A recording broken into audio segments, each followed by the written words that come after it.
morning, ladies and gentlemen. Today is the 2nd of December. Welcome to the I Talk Back Sports Show, the Hurry Up Edition. I'm your host, Kay, and I have so much to discuss. Let's get this moving. College football is alive. So my thoughts on the Longhorns win on Saturday is they're currently 5-4 and they're third in the conference. Their win against Texas Tech, of course, was a little too little too late. At the end of the regular season, the only thing I can really focus on is the players that will enter the draft next year. So maybe 4 players that I'm pretty excited to see go to the next level is Brandon Jones. He's a safety. He's 6 feet even, 210 pounds. He's a very physical safety.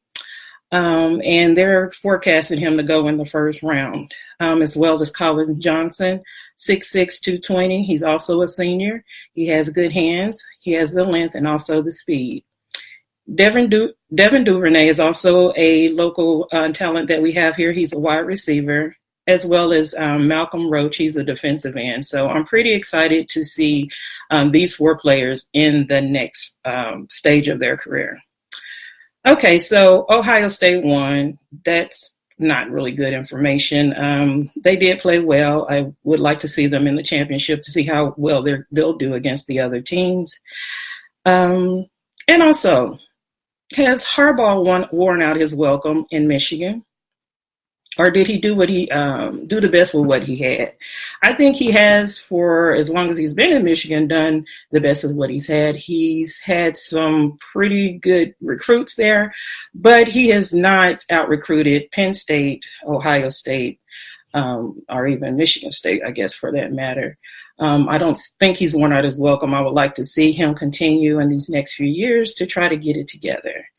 Michigan has been have a short fuse with their coaches lately. So we hope that they give Harbaugh a little bit more time. I think he's deserving of that. So Alabama lost. A lot of people are excited about this, me being one of those people. And as with any other year, there's mumblings about Saban leaving Alabama to return to the NFL. I don't think he'll do that. I think that he's comfortable where he is. I don't see him wanting to prove anything else to him at this stage in his life. So I don't think he'll do it. Let's see. LSU beat the Aggies. I'm not really sure what to think here. I don't think that the Aggies have played up to their potential. I think early losses this year against Clemson and Auburn kind of threw them off track, and they were never able to regain their to get it together and get it back on track to have a winning. They do have a winning season, and within the conference they are 500. They're 7-5 overall. I think the jury on Jimbo Fisher is still out. I think he's great for recruiting, of course, in the state of Texas. But I'm just not sure about the coaching area. I think there's a lot to be improved there. Let's see. So the hirings have begun. Charlie Strong was let go from the University of South Florida with a 4-8 record. I think he really did get off to a good start his first year. The second year, they won maybe 6 games straight, and then they lost the rest of the games of the season. And so with the end of last season and this season, it's pretty much been a fail. And so they let him go. My question to you would be, do you feel that Charlie Strong would be a good defensive coordinator, maybe in the NFL? I think maybe if you guys can post your thoughts in the discussion box and give your feedback on that. I'm not really confident that another college will give Charlie Strong a chance with being their head coach. So maybe there will be some people that may be looking this way for the NFL. Let me know what you think. So Texas didn't fire their head coach, but they did let go of their offensive coordinator, Tim Beck, and also the defensive coordinator, Todd Orlando. The ideas of the replacements for them is USC's Graham Harrell and LSU Joe Brady. So we'll see how that pans out. Now to the defense. Texas was ranked 75th among all FBS programs in the entire country for points allowed with 28.9, and they gave up more than 300 passing yards per game, around 450 yards total.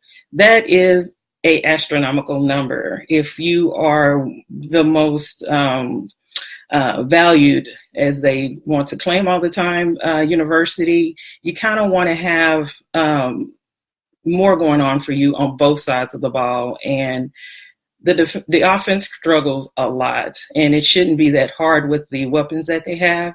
But the defense is absolutely too many passing yards being given up, and also the points allowed. So for now, the defensive coordinator, Craig Navar, will assume the defensive coordinator responsibilities in the interim basis, and there will be a national search going around to see to find a replacement for the defensive coordinator. So, to the Cowboys. Will the Cowboys make the playoffs after they were plucked like a turkey on Thanksgiving Day?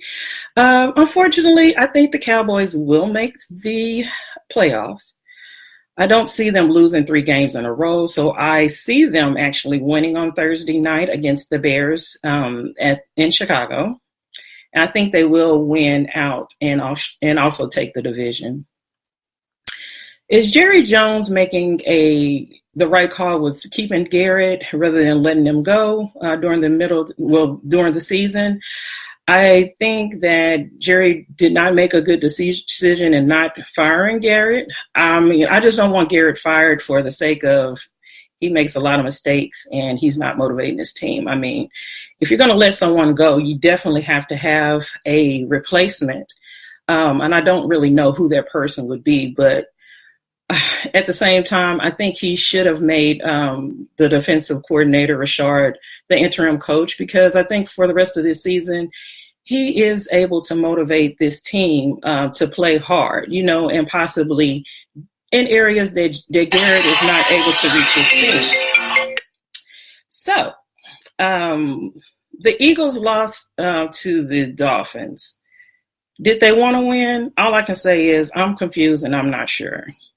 Is Baltimore Super Bowl bound this year? I think they are, and if not, they'll come pretty close. I like to see teams coming in and bringing things all together towards the end of the season and getting ready for their playoff push, rather than waiting on other teams to lose to see if they can make it. Okay, now to the NBA. The only thing happening is, of course, my Mavericks beating the Lakers. Where's Jamal when I need him to discuss his team and to tell me why his team lost? I think he's just scared that the Lakers are the best team in the West on the road. And let's see, the Mavericks are currently in 4th place in the Western Conference. Is there anyone hotter than Luka? I don't think so. And I'm just going to keep talking about him until I guess it fizzles out. And who knows when that'll be? Probably 10, 15 years from now. Okay, so that's been all for today. Please remember to follow the I Talk Back Sports Show on Twitter and Facebook.